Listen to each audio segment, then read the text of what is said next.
Welcome, tea friends. This is Barb Gully from Barb's Tea Service, and we are back with our 16th podcast. Sweet 16, here we are. Here we are. So we made it through our learner's permit. We can throw that away. Yeah. We've got the license to podcast. Yes, they grow up so fast. But I think I'm going to keep that learning permit because we're still learning. That's right. Okay. Fair All enough. right. So I am here with studio engineer, Arm Candy co-host Chris Gully. Hi, Chris. Here I am in the flesh. Yes, you are. All right. Hey, great way to be. So today we are going to be talking about Vermont. Vermont? What? What? So last week we talked about Mount Royal, Montreal. Right. Today we're going to talk about Vermont or Vermont. And this was really fun to experience last month. This was the first time for both of us to go to Vermont. It was. And we got to see a lot of fun places, including a presidential home and a few very Vermont stores. It was Vermontish. It was. And if we have time, and I hope we do, we're going to talk about some of the origins of one of my favorite teas, which is Earl Grey. But first, tea. Here we go. Okay, so today's tea is from a tea room that we visited in Hudson, New York. And that's going to foreshadow an upcoming podcast all about that charming space in New York. Right. Hudson Valley. Yeah. Hudson Valley, right. So we stopped at a place called Verdigris Tea Room. Is it verdigris or verdigris? Ooh. Huh? I think it depends on... What side of Ferndale you're from? Okay. Yes, all right. So here is the tea. Is that showing up? So this is an interesting twist. This is Russian Earl Grey. So this is their version with, like I said, a slight twist. So take a taste and let me know how you like it.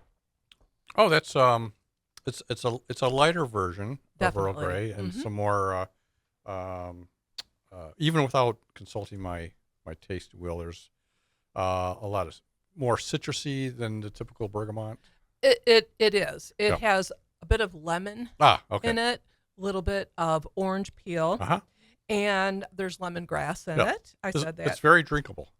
Yes, and it is, and it's we're serving it hot today, but they say on the label makes a great iced tea, which I can imagine it would. And I just want to show the mugs that we're using today. Yes. So my mug comes from Plymouth Notch, the birthplace of Calvin Coolidge. Got this nice mug there, and you are. Yep.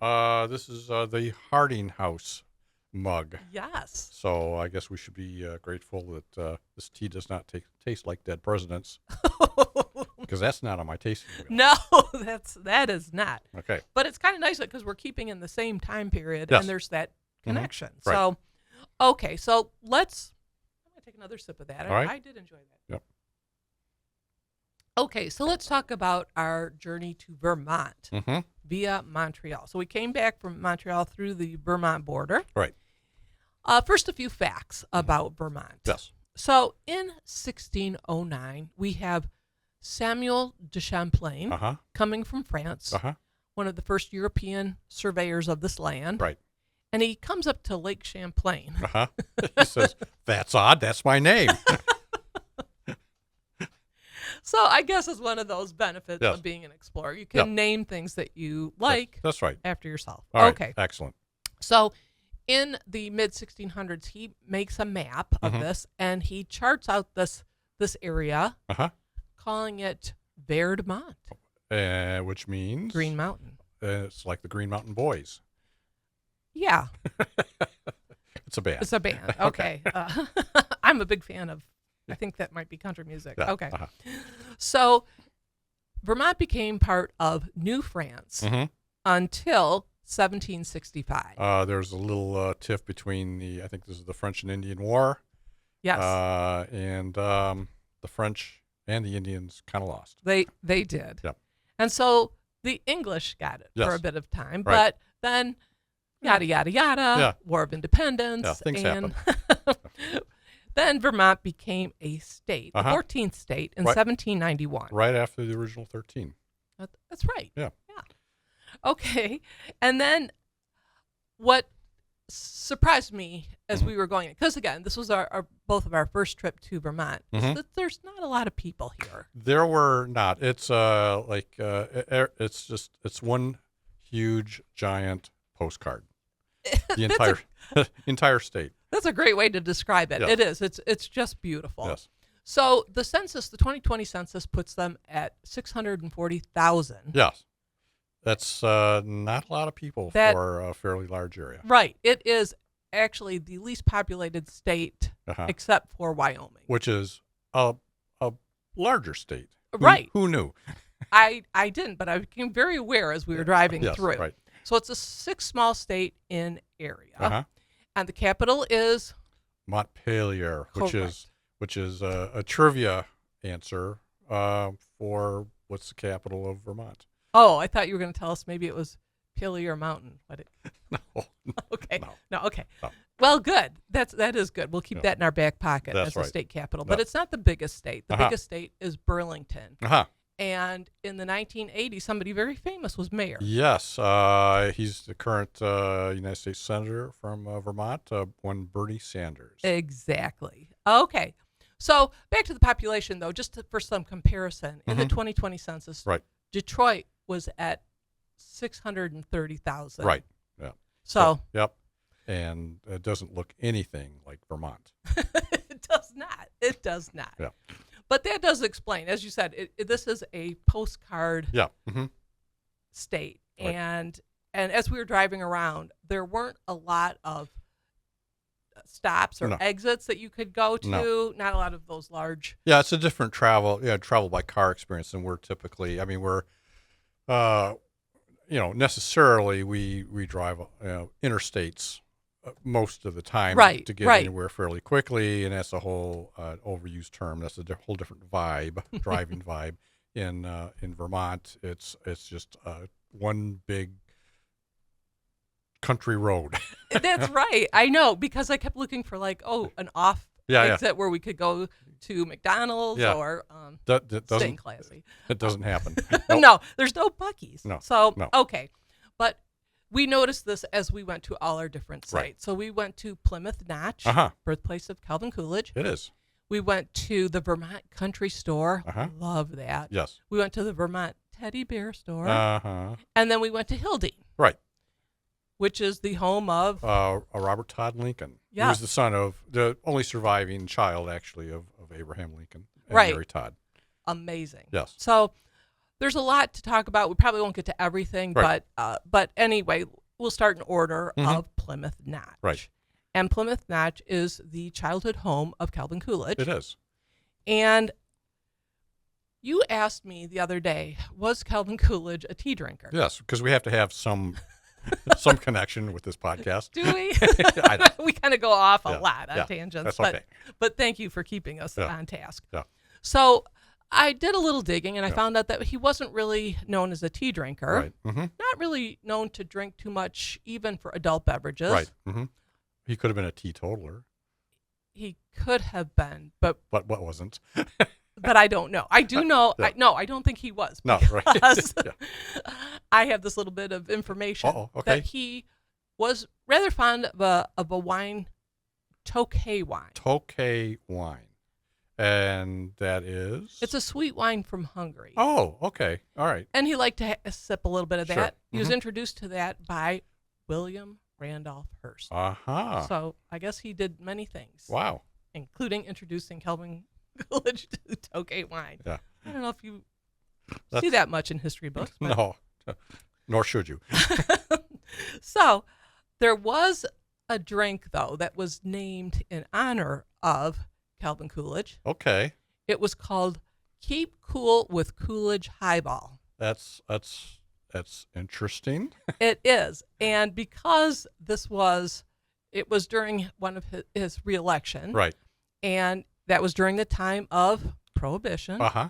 So it was non-alcoholic. Okay. Okay, so it goes back to the convention in 1924. So the Republican convention was held in Cleveland, Ohio, and it was Calvin Coolidge was their nominee. Right. But it was kind of not. It was not exciting. It was not exciting. In fact, it was so boring that some of the delegates just took off and started doing other things. Will Rogers, the famous humorist of the time, he even suggested that Cleveland should open up the churches to liven things up a bit. That's a burn. It is. So some folks here got creative. They wanted to create some excitement for Coolidge. Yes. So they had this Keep Cool with Coolidge highball, and it was made of raw eggs mixed with fruit juice. They should have tried harder on the excitement part. So it maybe, that maple tea we had last week you weren't too fond of. Maybe that maple tea in comparison sounds a little better. Jury is out. Okay. All right. So as we mentioned, we went to Plymouth Notch, childhood home of Calvin Coolidge, 30th president of the United States, and he was vice president to Warren Harding. And this is we have this quest of going to presidential homes and libraries. We're up to 8 now. Wow. Ooh, still got some ground to cover. Okay, so he was Warren Harding's vice president, and who died in office. And in August 3rd of 1923, Calvin Coolidge was visiting his childhood home, Plymouth Notch, and he got word of Warren Harding's death. And so that's almost 101 years ago to the day. Yep. And in this area, this home, his father was a notary, and he administered the oath of office to Calvin Coolidge. And so this village is, just an observation, is tucked away. Right. Kind of in the middle of nowhere. And, and this is the 20s. I'm not sure what the communication, situation was. Right. But that was quite something, to get word to him, at this, what had to be a remote location back in which is still remote today. Right. And it was a kind of an interesting thing to happen. That's an excellent point. The communications would have been, even when we had Pemberley Pines 20 years ago, very hard to get communication up there. Yes. Things have changed. We had to shout loudly. Yes. So this Plymouth Notch is now, it's in the same, they restored it to the same time of Calvin Coolidge. And they've got stores and his homes. And a school and a cheese factory. Yeah. And then upstairs of the village store is a dance hall. Right. Which, when Calvin Coolidge was president, he turned that into what they called the Summer White House. That's where they conducted some of the business. Right. So it's very interesting to see. Again, it's like a small Greenfield village. It is, yes, very much. So, and I think it's interesting because we did go to Warren G. Harding's home in April and learned all about him. Right. Got that cool mug. I know. I love it. And here, just a few months later, we're in his successors. We're knocking them down. We are. Okay, so Calvin Coolidge did not want to run again for president. Right. So it became Herbert Hoover, yada, yada, yada. We all know what followed after that. Right. But he was some of his things he was known for was strong support of women's suffrage. He had a vague opposition to prohibition. Maybe wanted some more Tokay wine. And he also had to deal with the scandals of the Harding administration. Teapot Dome. Yep. That nice sounding scandal. No. Okay. And so those are some of his politics. But I think what most of us know him for is his nickname. Silent Cal. Silent Cal. Right. Yeah. And by many accounts, he got that name because he was on the quiet side, a man of few words. That's right. And it said that he could be silent in 5 languages. That's a thing. Yes. And there was one rumor that went about that he was at a dinner and the dinner guest that was seated next to him turned turned to Calvin Coolidge and said, I made a bet that I can get you to say more than 2 words during the whole evening. And he replied to her, you lose. That's amazing. Yeah, that's that silent wit. Kind of creeps up on you. Yes. Okay, so he said, though, that was not true. It was just a story, but it's kind of funny to share. So anyway, he is known for some famous quotes. And Chris, you're pretty good at the quote challenge. I am. So what do you think one of the quotes is a famous Calvin Coolidge quote? Can I do it in Calvin Coolidge voice style? Oh, absolutely. All right. Yeah. Well, he's really famous for saying, Pepperidge Farm remembers that if it ain't broke, don't fix it.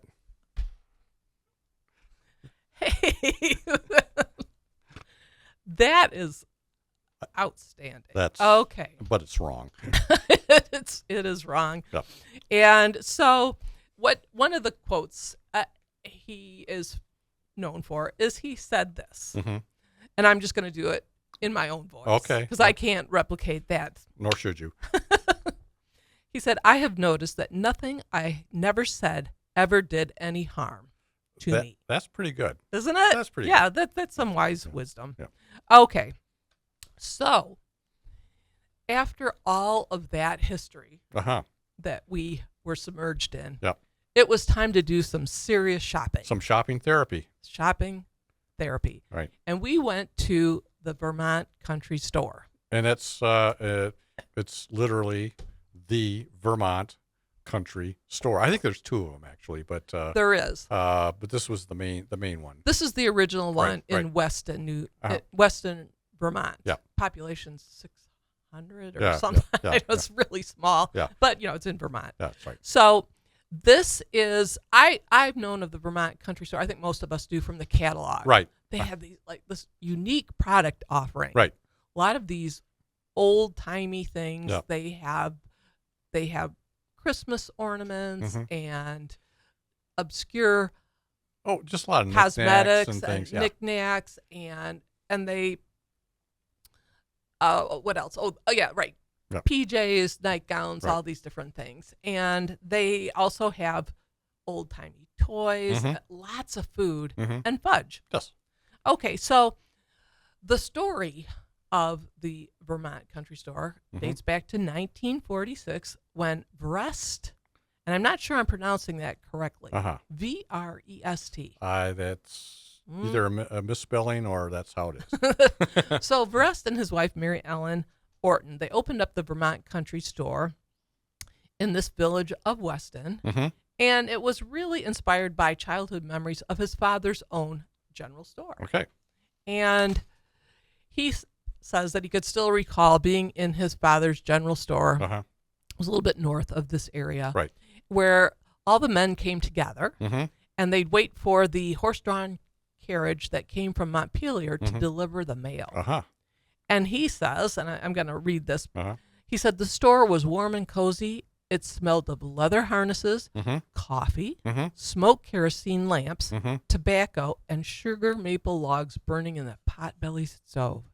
I think those are also listed on my tasting wheel. You know, I think you're right. I mean, we've had some odd descriptors in your flavor wheel. So, I mean, saying smoky kerosene lamp. I think it's a thing. I think it is. Or it should be a thing. It should be. Okay. So it's still a family-run operation. It's in the 4th and 5th generation. And they are responsible for bringing back products that were near extinction or just falling apart. They took some of these and they revived them. So there's this Tangine lipstick that became very popular and then went out. They brought it back and they bought it. There's Charles potato chips. They had those big tins there. Yeah. And so they bring back these things that were popular, went out of fashion, came back in demand. It's a great. It's definitely a place to visit. It is, but I don't think they have yet brought back the Calvin Coolidge highball mix. That's good. That's going out there. Yeah, that's probably wise. Okay, So they really do have just the coolest things, and I hope we get to go back there. I've got a list of things I wanna purchase, because while we were there, do you remember what I bought? Well, I think shopping therapy was followed by fudge therapy, right? That's right. All those great things, and I brought back fudge. Okay, so really quick, from there the next day we went to Vermont teddy bear store, where they sell those teddy bears. And if you're paranoid at all, you got all these beady little eyes staring you all over the store. Yes, and I would love to get a Vermont teddy bear, but I don't know. I'm getting some pressure to eliminate some of my Muffy Vanda bears. Yes, so okay, but they don't always. They also sell something else that isn't of the teddy bear world.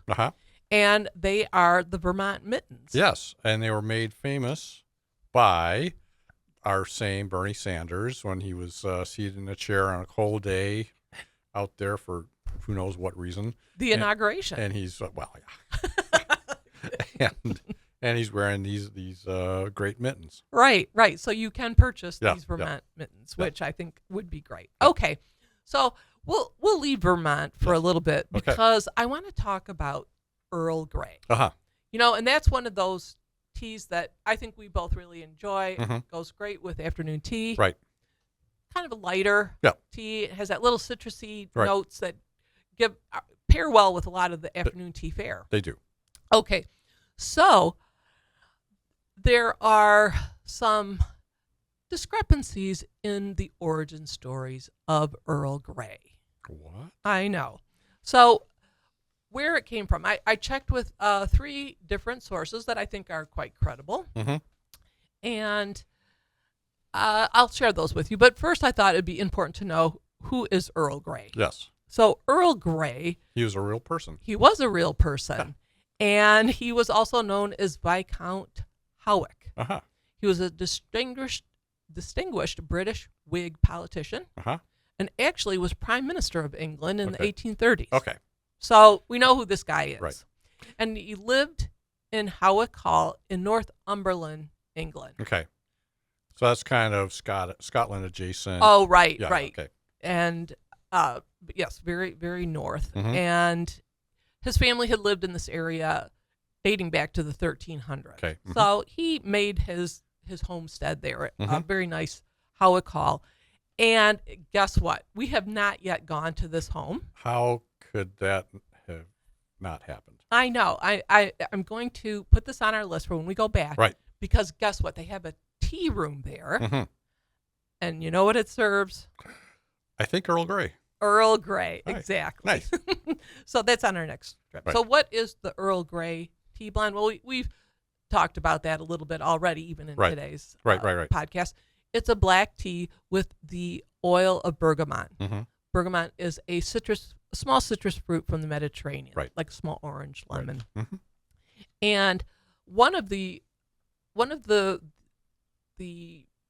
more popular stories of the Earl Grey legend dates back to this, to, of course, our Earl Grey, and a Chinese mandarin made this for him as sort of an honor, as a gift. And a mandarin at the time, that was a Chinese government official. Right. Kind of high ranking, one of the elite. Yes. And that's what they were referred to in that time. Right. They were mandarins. Right, exactly. So this was sort of kind of an ambassador thing. And and it's said that he made this blend for Earl Grey to go with the water at his place in Northumberland. Right. It was very hard water. Right. A lot of lime scale. Right. So he added this bergamot in it to counteract it, soften it. Exactly. Yep. And then he liked it so much. Actually, his wife, Lady Grey, she liked it as well. And when she entertained in London, she served it. Everybody loved it. So she wanted to see how they could make more of this tea so other people could purchase it. Right. And went to Twinings, and they made this Earl Grey blend. But the Greys were not terribly business savvy. And yes, they didn't put any trademark on it, so they never got any royalties from all this Earl Grey that's out there. Wow. I know. So all of that information comes from the Tea Room website at How a Call. Okay. So you got to kind of take that with perhaps a grain of salt or a little bit of bergamot. All right. Anyway, the next source is James Norwood Pratt, great tea guru, author, and educator. Right. And we met him. Yes, it was on an escalator at a tea convention of all places, and what a great guy. Oh, he was. Yeah. I turned around and I was dumbstruck. I was starstruck, I should say. I could barely speak. And anyway, he was so gracious, and he took us back to his area at the tea convention, and we got to talk. Anyway, super good guy, very knowledgeable. In his book, which I think here it is. You see that? Yeah. It's the New Tea Lover's Treasury. This is an older version, but he also cites that story of the Chinese Mandarin, but he doesn't really think he's not convinced of the authenticity. Right. But he does mention that there was some controversy over who actually made the first blend of Earl Grey. Okay. Twinings we heard about, but also Jacksons of Piccadilly said they were the first ones. Wow. I know. So this went on for decades. Yes. And it really became moot in 1990 because Twinings purchased this company. And they got to set the narrative. They did. So I think it goes that Twinings is the creator. And then finally to Bruce Richardson. Right. Also a good friend of ours, writes Tea Time Magazine. For Tea Time Magazine, also Elmwood Inn Teas, that's his company. Right. He wrote in his blog, which is the Tea Maestro, that there's no evidence, really, any written evidence of any of these stories. Right.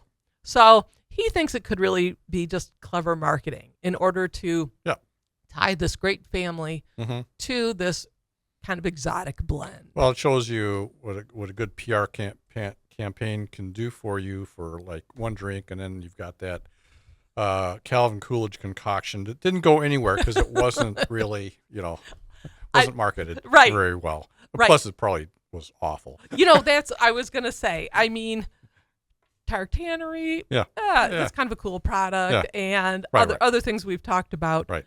But the Calvin Coolidge drink, I think you could be the most clever marketing person ever, and it would still sit on the shelves. Probably. Okay. So, I think we're getting to the end here. So, all right. Do I hear that sound? You do. All right. Well,